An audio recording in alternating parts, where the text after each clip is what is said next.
২৪-এর অভ্যুত্থানকে ৭১-এর সঙ্গে এক কাতারে রাখার সুপারিশে বিএনপির না, জনগণের প্রত্যাশা পূরণে সবাইকে এগিয়ে আসার আহ্বান তারেক রহমানের।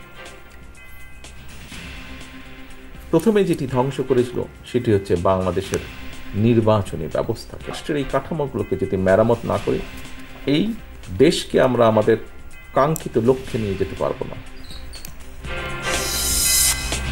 গণপরিষদের মাধ্যমে নতুন সংবিধান চায় এনসিপি, নতুনভাবে লেখা অপ্রয়োজনীয়, ঐক্যমত্য কমিশনকে জানালো সিপিবি।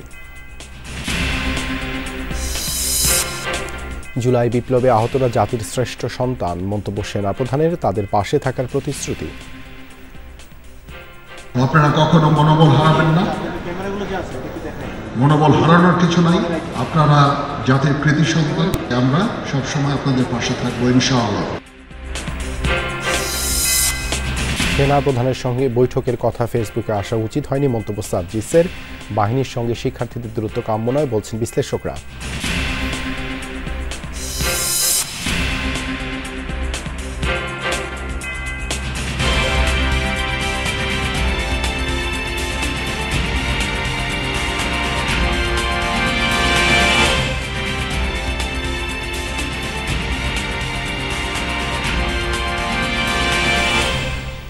আমন্ত্রণ যমুনা নিউজে আপনাদের সঙ্গে আছে আমি দেবাশিস রঞ্জন সরকার। এতক্ষণ শিরোনাম দেখছিলেন। বিগত সময়ে নানাভাবে গণতন্ত্রকে ব্যাহত করা হয়েছে। জুলাই আন্দোলনে জনগণের সমর্থন ছিল বলেই স্বৈরাচারকে দেশ থেকে বিতাড়িত করা গেছে। রাজধানীর একটি 5 তারকা হোটেলে জাতীয়তাবাদী সমমনা জোটের উদ্যোগে আয়োজিত ইফতার ও দোয়া মাহফিলে কথা বলেন বিএনপির ভারপ্রাপ্ত চেয়ারম্যান তারেক রহমান। পরে বিএনপি চেয়ারপারসনের কার্যালয়ে আরেক আলোচনা সভায় তিনি বলেন, শুধু রাজনৈতিক পরিচয় নয়, জনগণের কল্যাণে এগিয়ে আসতে হবে সবাইকেই। জাতীয়তাবাদী সমমনা জোটের উদ্যোগে রাজধানীর একটি হোটেলে আয়োজন করা হয় ইফতার ও দোয়া মাহফিলের। সেখানে ভার্চুয়ালি যুক্ত হন বিএনপির ভারপ্রাপ্ত চেয়ারম্যান তারেক রহমান। প্রধান অতিথির বক্তব্যে তিনি বলেন, বিগত সময়গুলোতে গণতন্ত্রকে নানাভাবে ব্যাহত করা হয়েছে, কিন্তু জনগণের সমর্থন ছিল বলেই স্বৈরাচারকে দেশ থেকে বিতাড়িত করা গেছে। দেশের প্রতিটি সেক্টরে সংস্কারের প্রয়োজনীয়তা সম্পর্কে সবার আগে বিএনপি কথা বলেছে বলে মন্তব্য করেন তিনি।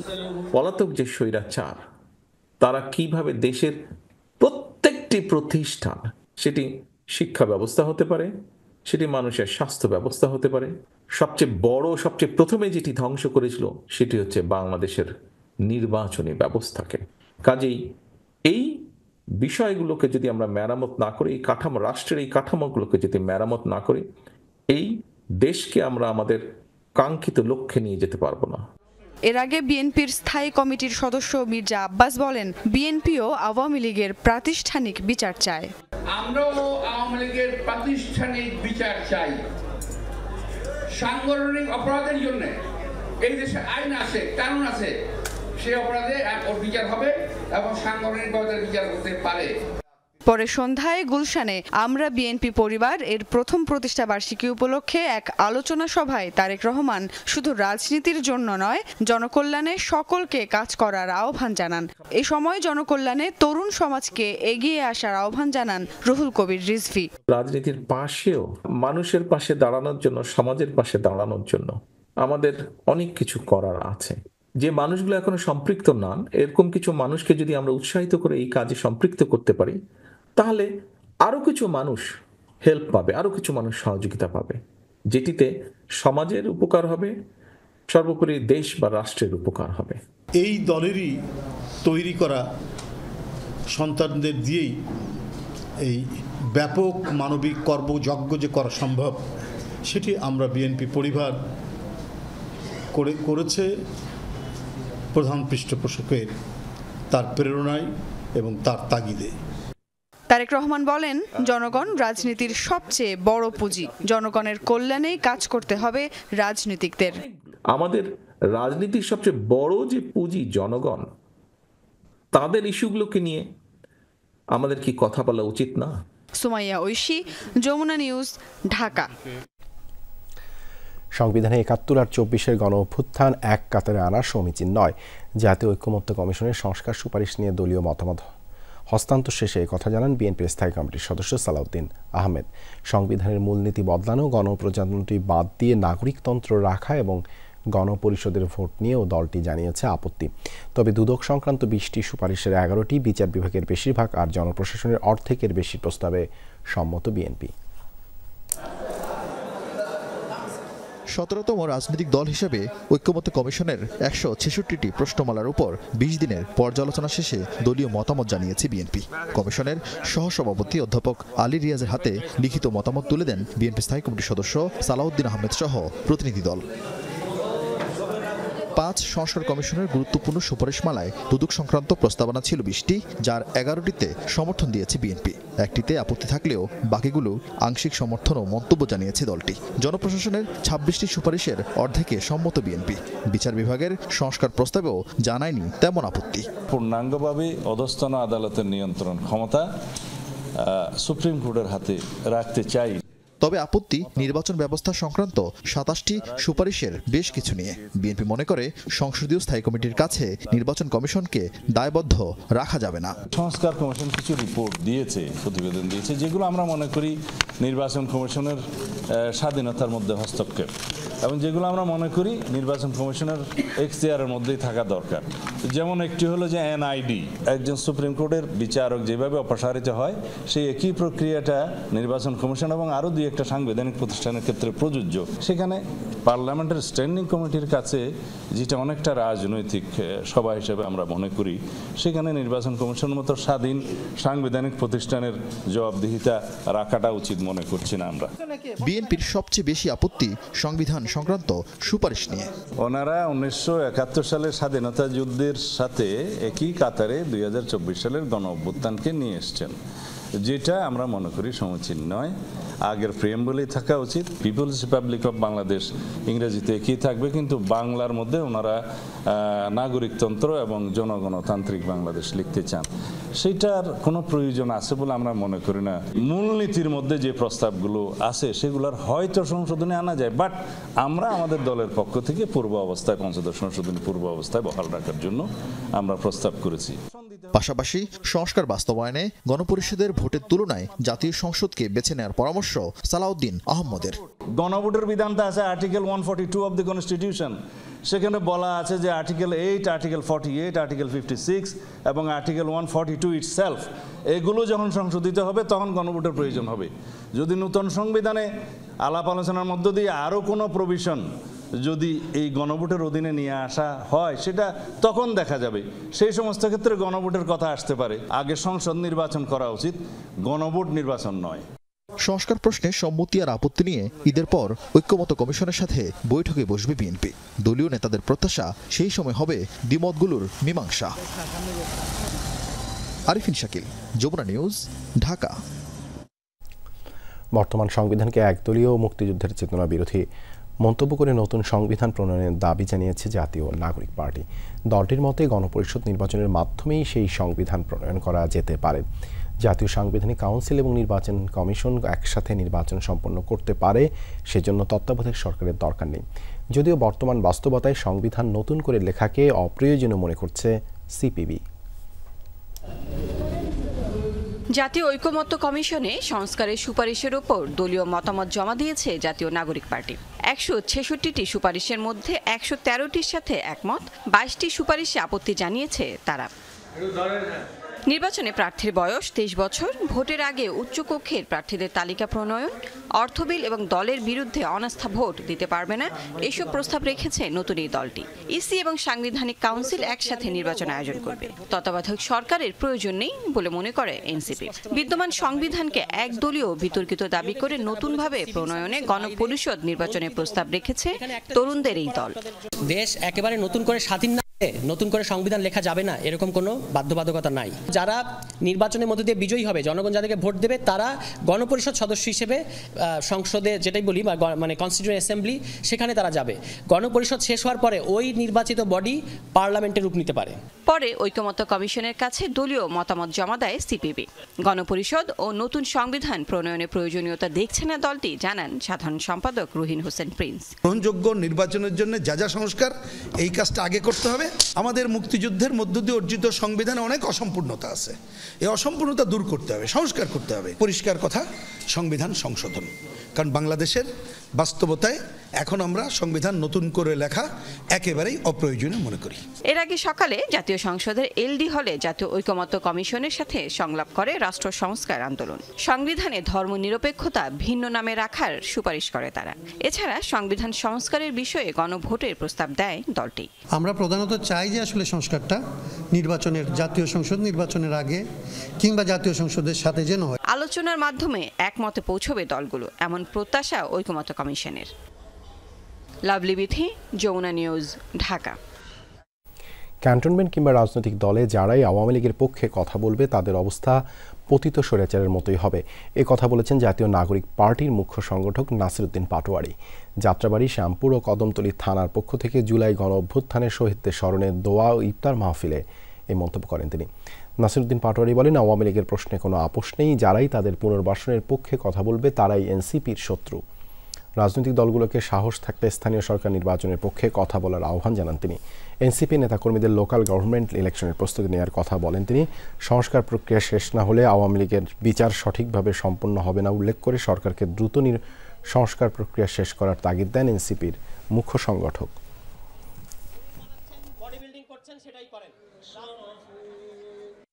বাংলাদেশে আমরা একটি ডেমোক্রেটিক প্রক্রিয়ার মধ্যে যাওয়ার জন্যই কিন্তু আমরা এই গণ অভ্যুত্থানের পরে জাতীয় নাগরিক পার্টি গঠন করেছি। যদি সাহস থাকে ইলেকশনের কথা বলেন, আসুন। বাংলাদেশে এখনো যে লোকাল গভর্নমেন্ট ইলেকশন রয়েছে, মেম্বার, চেয়ারম্যান, এখনো তারা কিন্তু আওয়ামী লীগের সেই এস্টাবলিশমেন্টে রয়ে গিয়েছে। তাহলে আসুন, লোকাল গভর্নমেন্ট যে ইলেকশন হবে সেই ইলেকশনে আপনারা লড়াইয়ের জন্য প্রস্তুত হন। বিমস্টেকের শীর্ষ সম্মেলনের ফাঁকে প্রধান উপদেষ্টা ডক্টর মোহাম্মদ ইউনূসের সঙ্গে ভারতের প্রধানমন্ত্রী নরেন্দ্র মোদীর সঙ্গে বৈঠক চেয়ে কূটনৈতিক পত্র দেয় বাংলাদেশ। 4 দিন পার হলেও দিল্লির কাছ থেকে এখনও কোনো উত্তর পায়নি ঢাকা। রোববার পররাষ্ট্র মন্ত্রণালয়ে সাংবাদিকদের প্রশ্নের জবাবে একথা জানান পররাষ্ট্র উপদেষ্টা তৌহিদ হোসেন। বলেন, আগামী মাসের প্রথম সপ্তাহে ব্যাংককে অনুষ্ঠেয় বিমস্টেকের শীর্ষ সম্মেলনের ফাঁকে মোদীর সঙ্গে বৈঠক করতে চান ডক্টর ইউনূস। ভারতীয় গণমাধ্যমগুলো বৈঠক হওয়া নিয়ে নেতিবাচক বার্তা দিচ্ছে, তবে ভারতের পররাষ্ট্রমন্ত্রী এস জয়শঙ্কর নয়াদিল্লিতে সংসদীয় প্যানেলের একটি বৈঠকে যে তথ্য দিয়েছেন সেটি ভিন্ন বার্তা দিচ্ছেন। জয়শঙ্কর বলছেন, ডক্টর ইউনূসের সঙ্গে ভারতের প্রধানমন্ত্রী মোদীর বৈঠক আয়োজনে বাংলাদেশের অনুরোধ বিবেচনা করা হচ্ছে। না, কোনো চুক্তি সই হবে না এটা আমি শিওর, কিছু এমওইউ হতে পারে। দিল্লির কাছ থেকে কোনো উত্তর এসেছে কিনা প্রধান উপদেষ্টার সাথে? না, কোনো উত্তর আসেনি। আমরা তো জানালাম মাত্র 2 দিন আগে। কোনো ব্যাপারে আশা প্রকাশ করছেন? এই মুহূর্তে আর কিছু নাই আসলে। অন্তর্বর্তী সরকারের প্রধান উপদেষ্টা ডক্টর মোহাম্মদ ইউনূসের চীন সফর মাইলফলক হবে বলে মন্তব্য করেছেন ঢাকায় নিযুক্ত চীনের রাষ্ট্রদূত ইয়া ওয়েন। রোববার পররাষ্ট্র মন্ত্রণালয়ের পররাষ্ট্র সচিব মোহাম্মদ জসিম উদ্দিনের সঙ্গে বৈঠক শেষে সাংবাদিকদের মুখোমুখি হয়ে একথা বলেন রাষ্ট্রদূত। চীনের রাষ্ট্রদূত বলেন, প্রধান উপদেষ্টার সফর নিয়ে চীন আন্তরিকতার সাথে কাজ করছে। এই সফরে গুরুত্বপূর্ণ ঘোষণা আসতে পারে, সফরটি একটি মাইলফলক হবে। প্রধান উপদেষ্টার সফরে দৃষ্টি থাকবে ভারত, যুক্তরাষ্ট্রের। বিষয়টি নিয়ে চীনের মন্তব্য জানতে চাইলে ইয়া ওয়েন বলেন, সফরটি খুব ফলদায়ক হবে।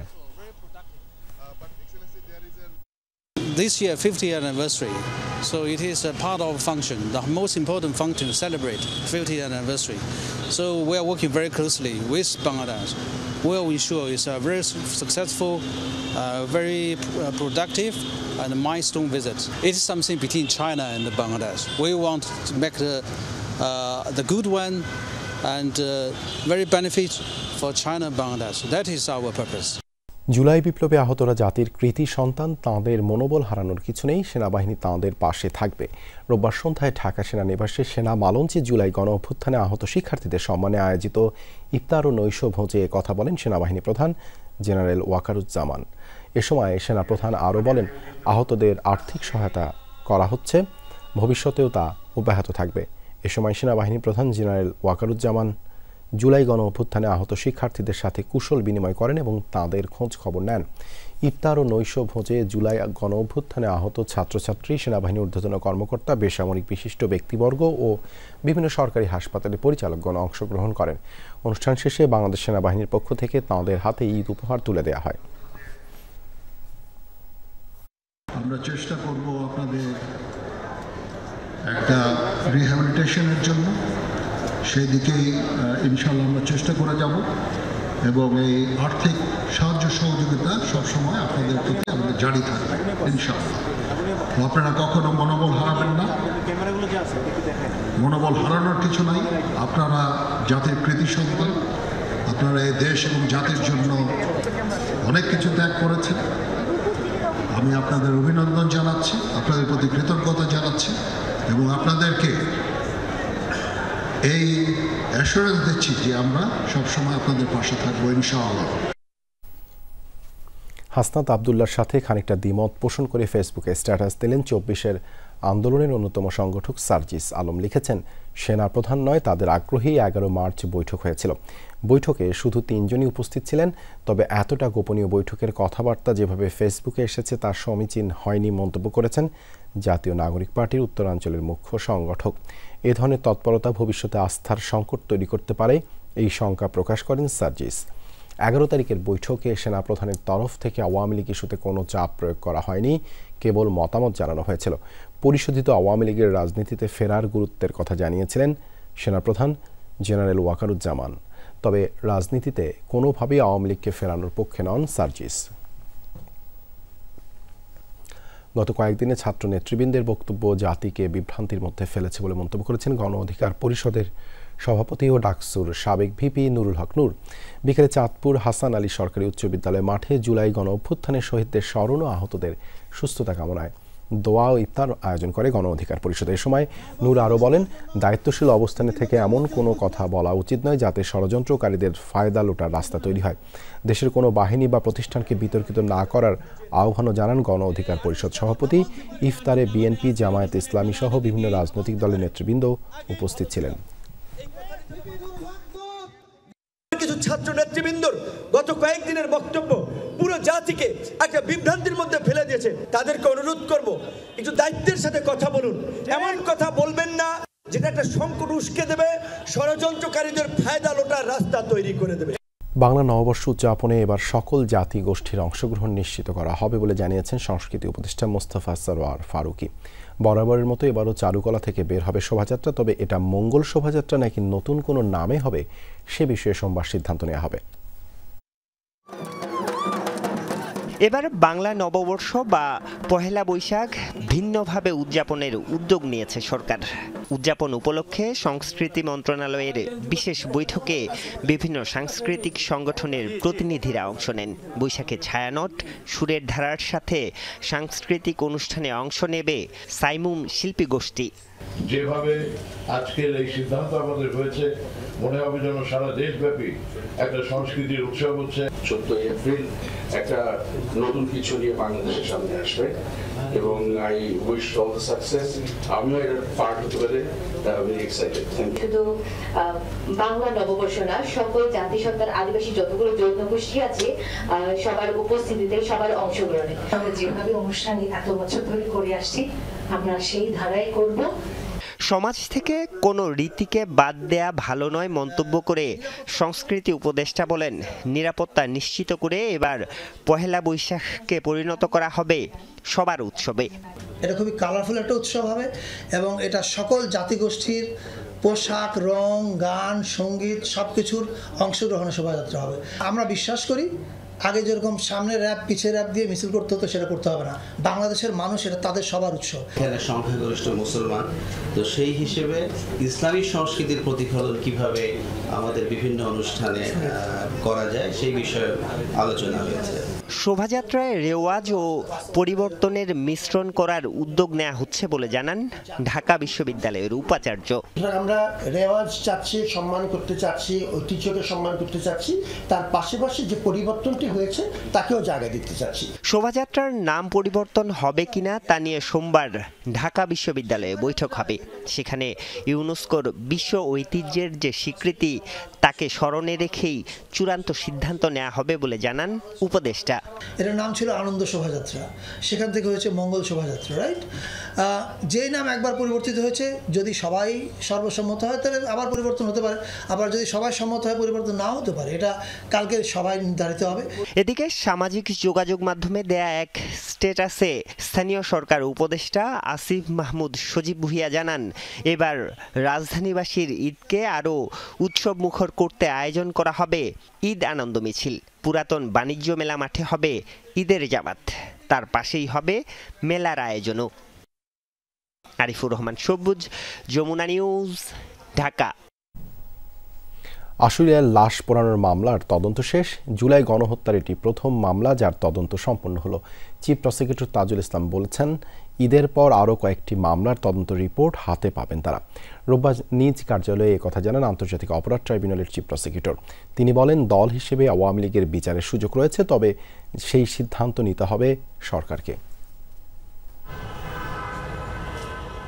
গণ অভ্যুত্থানের বিজয়ের দিন 5 আগস্ট আশুলিয়ায় গুলি করে হত্যার পর লাশ পোড়ানোর দৃশ্য দেখে আঁতকে উঠেছিল গোটা দেশ। এই মামলায় তদন্ত করতে গিয়ে অপরাধ ট্রাইব্যুনালের তদন্ত সংস্থা জানতে পারে 6 জনের মরদেহ যখন পোড়ানো হচ্ছিল তখনও একজন জীবিত ছিলেন। জ্যান্ত দেখেও তার চিকিৎসার ব্যবস্থা না করে জ্বলন্ত আগুনে পুড়িয়ে হত্যা করে পুলিশ।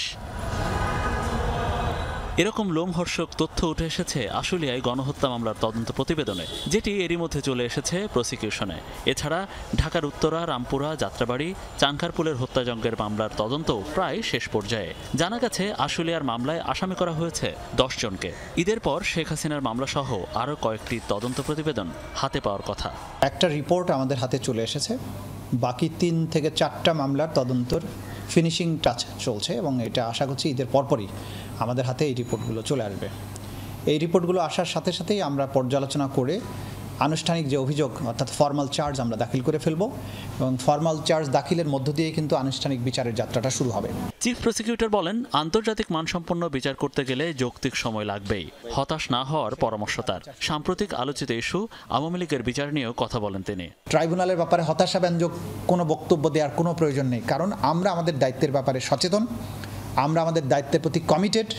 আমরা এটাকে জাতীয় প্রত্যাশার জায়গা থেকে এই ন্যায় বিচার নিশ্চিত করার জন্য যা কাজ আছে সেটা আমরা করব এবং সেটা অবশ্যই আমরা খুব দ্রুততম সময়ের মধ্যে দেখতে পাবেন। বিশেষ ট্রাইব্যুনালে এখন পর্যন্ত 23টি মামলা হয়েছে। পরোয়ানাভুক্ত আসামির সংখ্যা 143, যদিও গ্রেফতার মাত্র 51।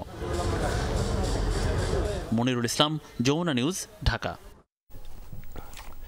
আওয়ামী লীগকে নিষিদ্ধ না করা পর্যন্ত জাতীয় নাগরিক পার্টির নেতাকর্মীরা ঘরে ফিরবে না, এমনটাই বলেছেন রংপুর মহানগরী নেতারা।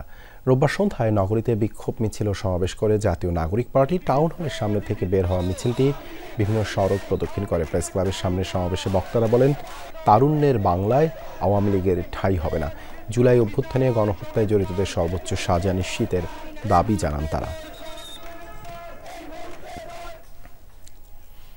প্রায় 30 ঘন্টার চেষ্টায় সুন্দরবনের চাঁদপাই রেঞ্জের আগুন নিয়ন্ত্রণে এলেও নতুন করে গুলিশাখালীতে আগুন দেখা দিয়েছে, সেটা যেন না ছড়ায় সেই চেষ্টা করছে ফায়ার সার্ভিস ও বন বিভাগ। এর আগে দুপুরের দিকে কলমতেজি ফরেস্টের আগুন নিয়ন্ত্রণে আসে, তবে পুরোপুরি নেভেনি। বন বিভাগ বলছে এখন পর্যন্ত 4 একর বনাঞ্চল পুড়ে গেছে। কারণ অনুসন্ধানে 3 সদস্যের কমিটি করা হয়েছে। বিস্তীর্ণ সবুজের মাঝে ধোঁয়ার কুণ্ডলী, আগুনের কাছে যেন অসহায় প্রকৃতি।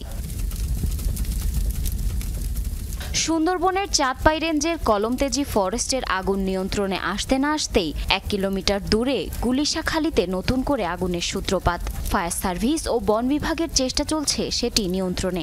রাত দিন মানে উজাগার করে এই জঙ্গল রক্ষার জন্য আমরা অনেক চেষ্টা করতেছি। আমরা দেখার সাথে সাথে আইসে এটারে নিয়ন্ত্রণ করে যেন আগুনটা না ছড়াইতে পারে। এর আগে প্রায় 30 ঘন্টার চেষ্টায় নিয়ন্ত্রণে আসে কলমতেজি ফরেস্টের টহল ফাঁড়ির টেপার বিলের আগুন। শনিবার থেকে বন বিভাগ ও ফায়ার সার্ভিসের 6টি ইউনিট অগ্নি নির্বাপনে কাজ করে। পানির অভাবে আগুন নেভানোর কাজে বেগ পেতে হয়। রাত 4:30টার সময় আমরা এখান থেকে বেরিয়ে গেছি, এক সেট করে গেছি আর এক সেট বসাই গেছি। রাতের বেলা পাইপগুলা ওনাদের কাছ থেকে আমরা 38টা পাইপ পেয়েছি। আমাদের পাইপের সাথে কানেক্ট করে আমরা শেষ মাথা পর্যন্ত অর্থাৎ যে জায়গায় আগুন লেগেছে সেই জায়গা পর্যন্ত আসতে পেরেছি। কলমতেজি ফরেস্ট এলাকার অগ্নিকাণ্ডে 4 একর বনাঞ্চল পুড়েছে বলে জানিয়েছেন বন বিভাগের কর্মকর্তারা। আমরা টোটালটা ঘুরে দেখেছি, খুব বেশি এলাকা না, মানে 3 থেকে 4 একর জায়গা ক্ষতিগ্রস্ত হয়েছে। এটা মূলত আপনার বলা বন, মানে কোনো ইম্পর্টেন্ট স্পেসিস নেই এখানে। এখন 95% নিয়ন্ত্রণে আছে। আর মানে আপনার এই আমরা তো কাজ করছি, ফায়ার ব্রিগেড আছে আপনাদের সাথে, আপনি দেখতেছেন আমাদের সাথে ফায়ার ব্রিগেড আছে এবং ইনশাল্লাহ আশা করি আজকে দিনের মধ্যে আমরা এটা ক্লোজ করতে পারবো। পরিবেশবাদীদের ধারণা, পরিকল্পিতভাবে সুন্দরবনে আগুন দেওয়া হয়েছে। প্রতি বছরই এই মার্চ এপ্রিল ঠিক বর্ষার আগে এই গরমের সময় এই আগুনগুলো লাগানো হয় এবং বারবারই আমরা অনুসন্ধান করে দেখেছি, মানুষের সাথে, স্থানীয় মানুষের সাথে কথা বলে দেখেছি, এমনকি বন বিভাগের তদন্তের রিপোর্টও আছে যে এক ধরনের অসাধু মাছ ব্যবসায়ী এবং অসাধু বন কর্মকর্তা তাদের যোগ সাজসে এই বারবার এই আগুনগুলো লাগানো হয়। গত 2 যুগে সুন্দরবনের প্রায় 26 জায়গায় আগুন লাগে, যার বেশিরভাগই পূর্ব বন বিভাগের চাঁদপাই রেঞ্জে। জারিন অর্নি, যমুনা নিউজ। আশুলিয়ার মহাসড়কে অবৈধ স্থাপনা উচ্ছেদ কার্যক্রমের সময় পুলিশের উপর হামলার ঘটনা ঘটেছে। নবীনগর চন্দ্রা মহাসড়কের বলিভদ্র এলাকায় এই ঘটনা ঘটে। পুলিশ জানায়, মহাসড়কের অবৈধ স্থাপনা উচ্ছেদে নির্বাহী ম্যাজিস্ট্রেটের নেতৃত্বে ওই এলাকায় উচ্ছেদ অভিযান শুরু হলে চড়াও হয় দুর্বৃত্তরা। এ সময় পুলিশের উপর হামলাসহ গাড়ি ভাঙচুর করে তারা। পরে অতিরিক্ত পুলিশ মোতায়েন করা হয়। বুলডোজার দিয়ে গুড়িয়ে দেওয়া হয় বেশ কিছু অবৈধ স্থাপনা।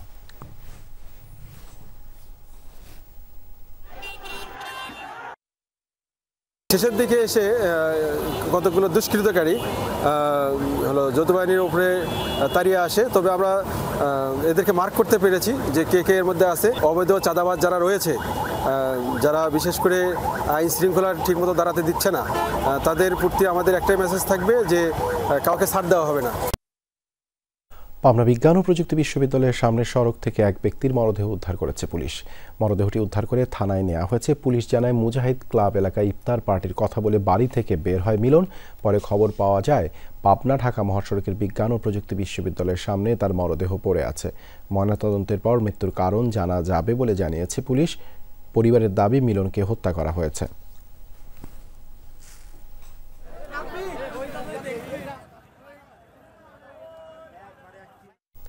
নরসিংদীতে দ্রব্যমূল্য নিয়ন্ত্রণ এবং ভেজাল প্রতিরোধে বাজার মনিটরিং করছে প্রশাসন। স্থানীয় বড় বাজারে বিভিন্ন দোকানে জেলা প্রশাসক মোহাম্মদ রাশেদ হোসেন চৌধুরীর নেতৃত্বে মনিটরিং কার্যক্রম পরিচালনা করা হয়।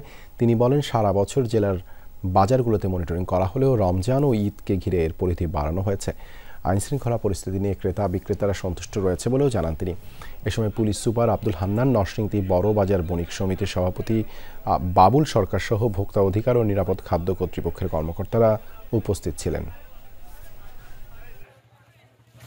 ঘরমুখ মানুষের যে পদচারণা সেটি বৃদ্ধি পেয়েছে। মানুষ এখন মার্কেটে বেশি আসা যাওয়া করছে। মানুষের আর্থিক যে লেনদেন সেটিও কিন্তু আমরা লক্ষ্য করছি প্রচুর বেড়ে গেছে। তো সেই ক্ষেত্রে আমাদের নিরাপত্তার বিষয়গুলোকে মাথায় রেখে আমাদের ইতোমধ্যেই আমরা বিভিন্ন নিরাপত্তামূলক ব্যবস্থা গ্রহণ করেছি। পুরো নরসিংদী জেলার, শুধু নরসিংদীর জেলা শহর না, প্রত্যেকটা উপজেলায় আমাদের বাজার মনিটরিংয়ের কার্যক্রম চালিয়ে যাচ্ছে। এ কাজে জেলা প্রশাসন, পুলিশ প্রশাসন সহ আমাদের ভোক্তা অধিকার এবং নিরাপদ খাদ্য কর্তৃপক্ষ সহ অন্যান্য সংস্থাগুলোও আমরা ইনভলভ করেছি। খালেদা জিয়ার সুস্থতা কামনায় গাজীপুরে ইফতার ও দোয়া মাহফিল করেছে বিএনপি নেতাকর্মীরা। বাসন মেট্রো থানা বিএনপির উদ্যোগে অনুষ্ঠানের প্রধান অতিথি ছিলেন গাজীপুর মহানগর বিএনপির সভাপতি শওকত হোসেন সরকার। বক্তারা বলেন, নির্বাচনের মাধ্যমে জনগণের পূর্ণাঙ্গ বিজয় নিশ্চিত হবে। তারেক রহমানের নেতৃত্বে দেশবিরোধী সকল ষড়যন্ত্র রুখে দিতে বিএনপি নেতাকর্মীদের প্রতি আহ্বান জানান বক্তারা। এ সময় রয়্যাল গ্রুপের এমডি রায়হান আহমেদ হৃদয় সহ বিএনপির অঙ্গ সংগঠনের নেতাকর্মীরা উপস্থিত ছিলেন।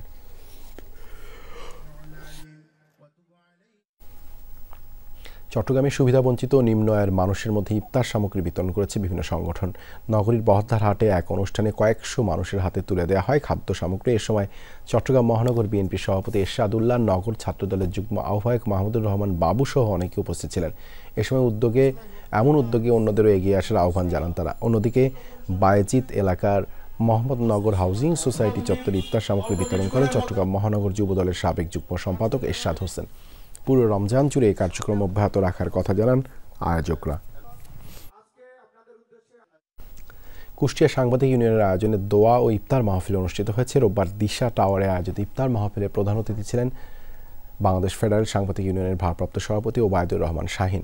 প্রধান বক্তা হিসেবে বক্তব্য দেন বাংলাদেশ ফেডারেল সাংবাদিক ইউনিয়নের মহাসচিব কাদের গনি চৌধুরী। ইফতারের আগে দেশ ও জাতির কল্যাণ কামনায় দোয়া ও মোনাজাত করা হয়।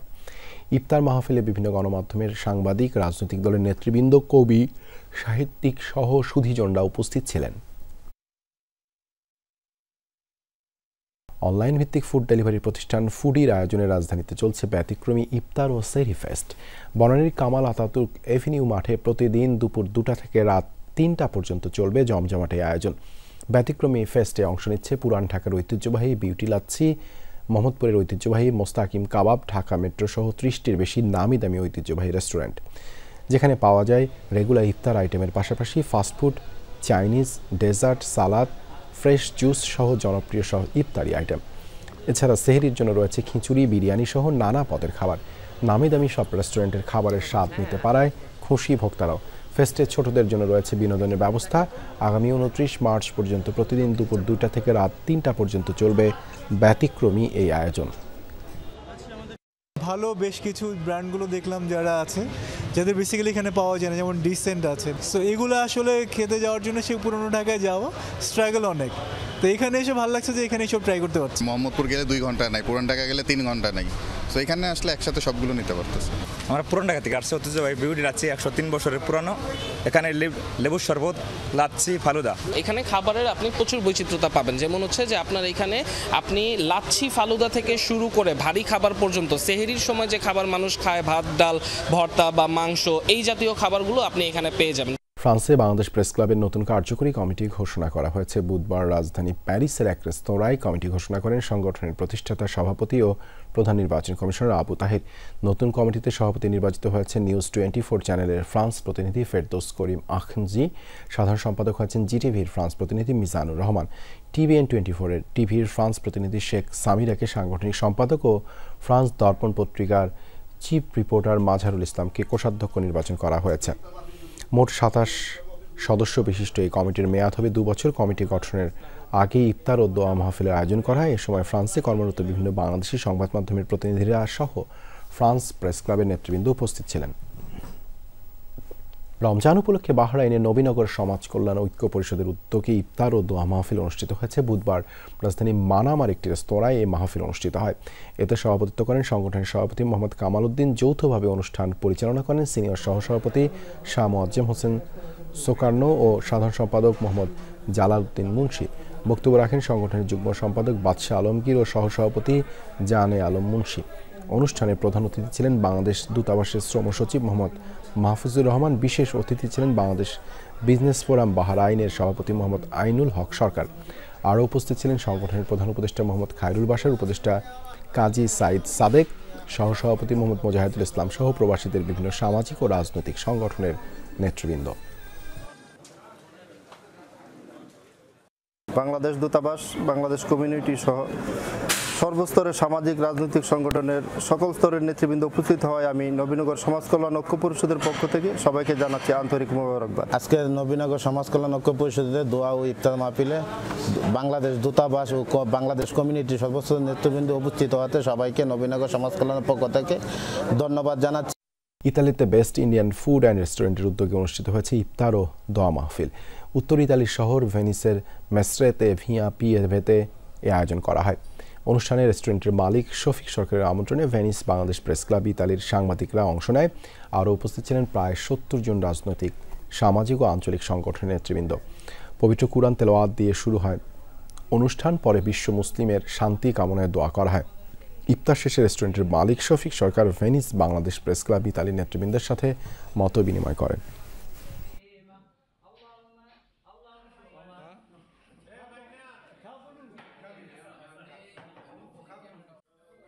মহান স্বাধীনতা দিবস উপলক্ষে আলোচনা সভা ও ইফতার মাহফিল আয়োজন করেছে অস্ট্রেলিয়া বিএনপি। এ সময় দলটির জাতীয় ও শাখা পর্যায়ের নেতাকর্মীরা উপস্থিত ছিলেন। অনুষ্ঠানে তত্ত্বাবধানে ছিলেন বিএনপির জাতীয় নির্বাহী কমিটির আন্তর্জাতিক হিসাব সম্পাদক রাশিদুল হক। সভাপতিত্ব করেন অস্ট্রেলিয়া বিএনপির সভাপতি তাহিদুল ইসলাম। পরিচালনা করেন সাধারণ সম্পাদক মোহাম্মদ হায়দার আলী। প্রধান অতিথি হিসেবে ভার্চুয়ালি বক্তব্য রাখেন দলটির স্থায়ী কমিটির সদস্য আমির খসরু মাহমুদ চৌধুরী। বিশেষ অতিথি হিসেবে বক্তব্য রাখেন অস্ট্রেলিয়ার ফেডারেল পার্লামেন্টের সিনেটর ডেভিড সোব্রিজ। আরও বক্তব্য রাখেন কেন্দ্রীয় স্বেচ্ছাসেবক দলের আন্তর্জাতিক বিষয়ক সম্পাদক ফেরদাউস অমি। এছাড়াও বক্তব্য রাখেন অস্ট্রেলিয়া বিএনপির সিনিয়র যুগ্ম সম্পাদক ইলিয়াস কাঞ্চন শাহিন, প্রথম যুগ্ম সম্পাদক ইয়াসির আরাফাত সবুজ, যুগ্ম সম্পাদক কামরুল ইসলাম শামীম, অস্ট্রেলিয়া যুব দলের প্রস্তাবিত কমিটির আহ্বায়ক জাহাঙ্গীর আলম সহ সংগঠনটির আরও অনেক নেতৃবৃন্দ। এ সময় অনলাইনে যুক্ত ছিলেন অস্ট্রেলিয়ার 6টি প্রদেশের সভাপতি, সাধারণ সম্পাদকরা। প্রবাসীদের অধিকার আদায়ে সংবাদকর্মীদের করণীয় শীর্ষক আলোচনা সভার আয়োজন করেছে বাংলাদেশ প্রেস ক্লাব কুয়েত। বৃহস্পতিবার এই আলোচনা সভায় সভাপতিত্ব করেন সংগঠনের সভাপতি মঈনউদ্দিন সরকার সুমন, পরিচালনা করেন সাধারণ সম্পাদক আ.হ. জুবেদ। এ সময় দেশটিতে কর্মরত বিভিন্ন প্রিন্ট ও ইলেকট্রনিক মিডিয়ার সংবাদকর্মীরা উপস্থিত ছিলেন। সভায় কুয়েত প্রবাসীদের স্বার্থ সংশ্লিষ্ট বেশ কিছু বিষয় নিয়ে আলোচনা হয়। দেশটিতে জারিকৃত বেশ কিছু নতুন আইন সম্বন্ধে প্রবাসীদের সচেতন করার কথা তুলে ধরেন বক্তারা। এছাড়াও প্রবাসী শ্রমিকদের ন্যায্য পারিশ্রমিক পাওয়া ও তাদের সঙ্গে মানবিক আচরণ করা সহ অধিকার প্রতিষ্ঠার গুরুত্ব তুলে ধরা হয়। এ বিষয়ে কর্তৃপক্ষের মনোযোগ আকর্ষণে সাংবাদিকদের কর্তব্য নিয়ে আলোচনা হয়। আইনগুলিকে না জানার কারণে অনেক সাধারণ প্রবাসী তারা বিভিন্ন সময় প্রতিনিয়ত তারা আর্থিকভাবে ক্ষতিগ্রস্ত হচ্ছেন। সেগুলো আমরা আজকে আমাদের এই সেমিনারের মাধ্যমে আমাদের সবাইকে সচেতন করার জন্য আমরা বলেছি আমাদের যে সহকর্মীদের কাছে আর কি। ওমানে পবিত্র রমজান উপলক্ষে 20,000-এর বেশি রোজাদারকে বিনামূল্যে ইফতার করানোর উদ্যোগ নেওয়া হয়েছে। দেশটির রাজধানী মাসকাটের হামিবিয়া হাবিব সুলাইমান মসজিদে এই আয়োজন করা হয়। কয়েকজন ব্যবসায়ী সহ বিভিন্ন পেশার প্রবাসী বাংলাদেশিরা একত্রে এই উদ্যোগ নিয়েছে বলে জানিয়েছেন আয়োজকরা। মাসব্যাপী ইফতার আয়োজনে প্রতিদিন ফলমূলের সাথে বিরিয়ানি পরিবেশন করা হয়। প্রতি জুমার আয়োজনে থাকে চট্টগ্রামের ঐতিহ্যবাহী মেজবান। প্রবাসীদের এই আয়োজনে প্রতিদিন 600-এর বেশি মানুষ অংশ নেয়। সাপ্তাহিক ছুটির দিনে এর সংখ্যা বেড়ে হয়ে যায় দ্বিগুণেরও বেশি। গেল কয়েক বছর ধরেই রমজান মাস জুড়ে এই আয়োজন করে আসছে আয়োজকরা। এ ধরনের আয়োজনের মাধ্যমে নিজেদের মধ্যে বন্ধন দৃঢ় হয় বলে জানায় উপস্থিত মুসল্লিরা। ইফতার মাহফিল করছি মেজানি, এমনি আমরা 30 দিন করি। শুক্রবারে মেজানি দিই। আমাদের বন্ধু বান্ধব ব্যাগগুলারে নিয়ে সহযোগিতা ইফতারটা আমরা বাঙালিরাই সম্পূর্ণ করি। আমরা সকলের মেহনতে প্রবাসীদের উদ্যোগে সবাই মিলে আমরা প্রায় 400-500 জনের ইফতারির ব্যবস্থা করা হয়। এখানে আমাদের সবাই বাঙালি ভাইদের সহযোগিতায়, কারো কাজের সহযোগিতায়, কারো অর্থের সহযোগিতায় আমরা এটা সম্পন্ন করতে পেরে আমরা আজকে খুব আনন্দিত। সংযুক্ত আরব আমিরাতে যাত্রা শুরু করলো আরও একটি বাংলাদেশি প্রতিষ্ঠান। রোববার আল আইন গোল্ড সুক মার্কেটে উদ্বোধন করা হয়েছে ডে নাইট জুয়েলারি নামে একটি স্বর্ণের দোকান। এ সময় উপস্থিত ছিলেন প্রতিষ্ঠানের স্বত্বাধিকারী মোহাম্মদ মামুন, মোহাম্মদ জামাল, মোহাম্মদ মুন্না সহ অন্যান্যরা। আরব আমিরাতে এটি তাদের 5ম জুয়েলারি প্রতিষ্ঠান। এসব প্রতিষ্ঠানে বিক্রয়কর্মী হিসেবে কর্মসংস্থান হয়েছে কমপক্ষে 50 জন প্রবাসীর। আগামী 1 বছরে আরও 100 জন দক্ষ বাংলাদেশি কর্মচারী নিয়োগ দেওয়া হবে বলে জানান প্রতিষ্ঠানের কর্তারা। এসব প্রতিষ্ঠানে বাংলাদেশিদের নিয়োগ দিয়ে প্রবাসীদের কর্মসংস্থান করতে চায় প্রতিষ্ঠানটি। এর মাধ্যমে বিশ্ববাজারে বাংলাদেশিদের দক্ষতা প্রকাশ পাবে বলেও জানান তারা। এখানে এখন বর্তমান ট্রান্সফার গুলো হচ্ছে না বিষয়। আমার এখন 5টা 6টা ব্রাঞ্চ আমার হয়ে গেছে আলহামদুলিল্লাহ, কিন্তু লোক আমরা নিতে পারতেছি না বিষয়ের অভাবে। আমাদের বাংলাদেশে যারা আছেন তারা আমাদের এই প্রতিষ্ঠানে এসে ভালো সার্ভিসও পাবেন, ভালো সবকিছু পাবেন। ওমানের বাংলাদেশ সোশ্যাল ক্লাবের বৃহত্তর কুমিল্লা উইংয়ের উদ্যোগে অনুষ্ঠিত হয়েছে প্রবাসীদের ইফতার ও দোয়া মাহফিল। শনিবার দেশটির রাজধানী মাসকাটের একটি হোটেলে করা হয় এই আয়োজন। এতে সভাপতিত্ব করেন কমিটির সভাপতি ইঞ্জিনিয়ার রকিবুল হাসান, পরিচালনায় ছিলেন সাধারণ সম্পাদক ইঞ্জিনিয়ার সাইদুল ইসলাম। মাহফিলে প্রধান অতিথি হিসেবে বক্তব্য রাখেন বাংলাদেশ দূতাবাসের প্রথম সচিব আসাদুল হক।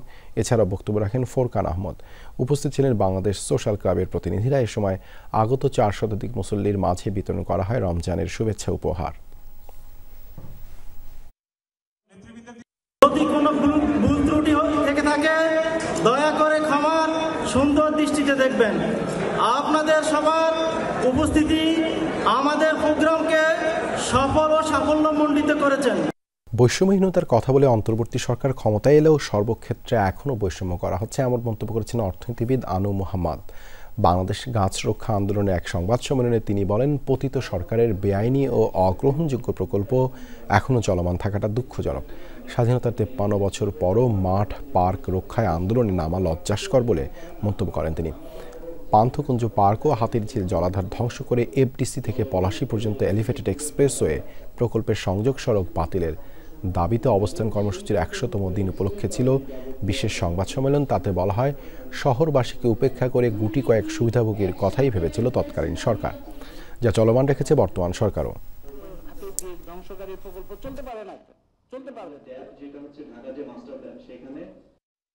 একজন ব্যক্তিও যদি বলে যে একটা সর্বজনের স্বার্থ নিয়ে কাজ করে এবং দাঁড়ায়, তার কথাই তো আপনাদের শুনতে হবে। সেখানে এই এতজন তরুণ 100 দিন ধরে বসে আছে, তার সাথে অসংখ্য মানুষ আছে, তাদের কথা শুনবেন না এবং আপনারা বলবেন যে আপনারা নতুন বাংলাদেশ করবেন, বৈষম্যহীন বাংলাদেশ করবেন। এই নয় দাবি পূরণের জন্য প্রয়োজনীয় ব্যবস্থা গ্রহণের দাবি জানাই এবং যে 3 জন উপদেষ্টা এসে কথা দিয়েছিলেন যে তারা আসবেন, তারা যেন অবিলম্বে আর আগামীকালের মধ্যে আসেন। এবার ইসরায়েলের সবচেয়ে গুরুত্বপূর্ণ বেন গুরিয়ন বিমানবন্দর এবং মার্কিন রণতরী হ্যারি এস ট্রুম্যান লক্ষ্য করে একযোগে ব্যালিস্টিক ক্ষেপণাস্ত্র ও ড্রোন হামলা চালালো হুতি বিদ্রোহীরা। রোববার এক ভিডিও বার্তায় এমনটাই দাবি করেন হুতি মুখপাত্র ইয়াহিয়া সারে। জানান, ফিলিস্তিন 2 নামক ব্যালিস্টিক মিসাইল দিয়ে হামলা চালানো হয় ইসরায়েলি বিমানবন্দরে। দাবি, এই হামলার কারণে আধা ঘন্টারও বেশি সময় ধরে ফ্লাইট চলাচল বন্ধ থাকে ওই এয়ারপোর্টে, যদিও হামলা প্রতিহতের দাবি করেছে তেল আবিব। অন্যদিকে লোহিত সাগরে অবস্থিত মার্কিন রণতরীতে মিসাইল ও ড্রোন হামলার দাবি করেছে ইয়েমেনি গোষ্ঠীটি।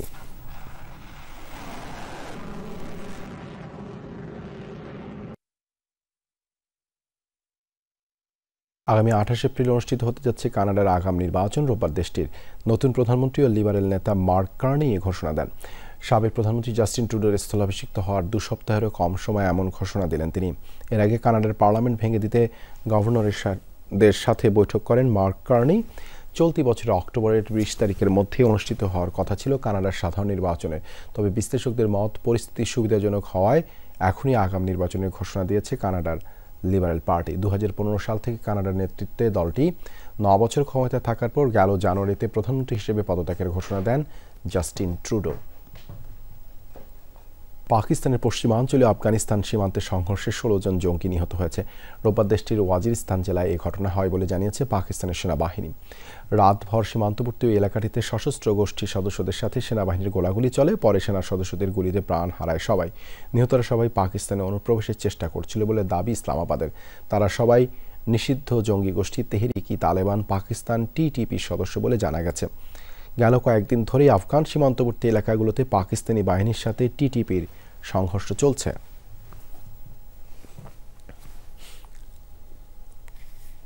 এই ছিল যমুনা নিউজে এতক্ষণ সাথে থাকার জন্য ধন্যবাদ সবাইকে।